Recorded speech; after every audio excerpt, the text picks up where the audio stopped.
तो कैसे हैं आप लोग? बहुत खुश हैं हम लोग, बहुत खुश। काहे बे?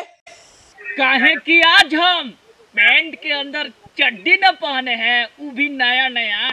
इससे पहले का तू साले चड्डी नहीं पहनता था? ना बे हरामी, वो क्या है ना कि तोर वीडियो देख देख के तो हमार कलुआ अंदर से बाहर जाके फायरिंग करे लागत रहे, यही से ओकरा के सुरक्षा कवच पहना देनी।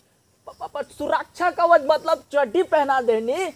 अब नु उस साला अंदर से बाहर ना आ पावेला और फायरिंगो ना कर पावेला।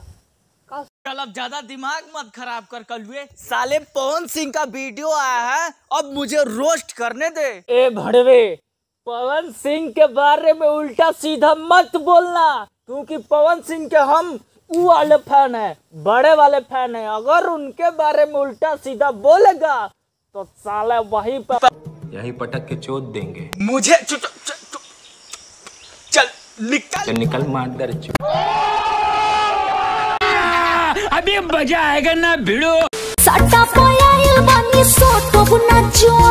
काहे हो? तारा हम पसंद नहीं खी, चला हम पसंद नहीं खी, ठीक बा तो पवन भैया में जाके सट जा। पार्टनर फेविकॉल मरीन लगा के, फेविकॉल मरीन।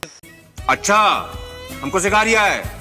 के तो बात बाए गोरी, कस लेके ऐस काला चुपे चोरी। अनेक कैसे लेके ऐस करे के रहित तो हई सुंदर जवानी लेके जगदेव चाचा के खोपचा में जाके ऐस ना करित।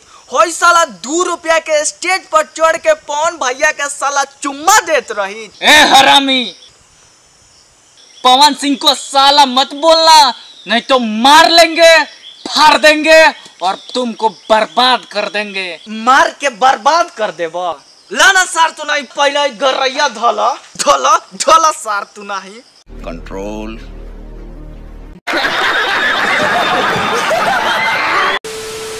के खुश करके है जाइबू ना में आई है तो क्या उसका अगवारा मारोगा? उसका भी कोई इज्जत प्रतिष्ठा है कि नहीं है? और मैडम जी तुमको एक चीज बता दें कि आरा में नहीं जानती हो कि खाली आवारा लोग रहते हैं। अरे साला, आरा के लोग के आवारा नहीं तो ये लोग ना साला तोरा बोले लायक ना छोड़ी। ठीक बात है होता, ठीक बा।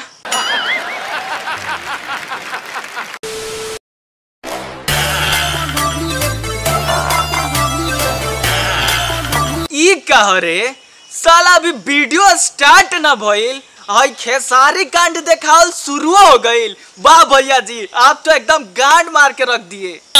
अरे ओ लड़बक प्रेमी, साला इसको सुर और ताल के साथ रेलो।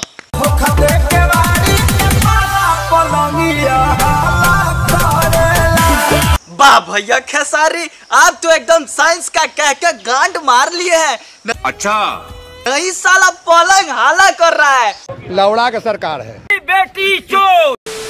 तो बस ये वीडियो आप लोगों को कैसा लगा प्लीज कमेंट करके नीचे बताइएगा। और जो भी लोग इस वीडियो को देख रहे हैं प्लीज यार वीडियो को लाइक कर दीजिएगा, चैनल को सब्सक्राइब कर दीजिएगा और अपने दोस्तों में शेयर जरूर से जरूर कर दीजिएगा और बताइएगा जरूर कि ये वीडियो कैसा लगा। तब तक के लिए मेरे भाई, जय हिंद, जय भोजपुरिया।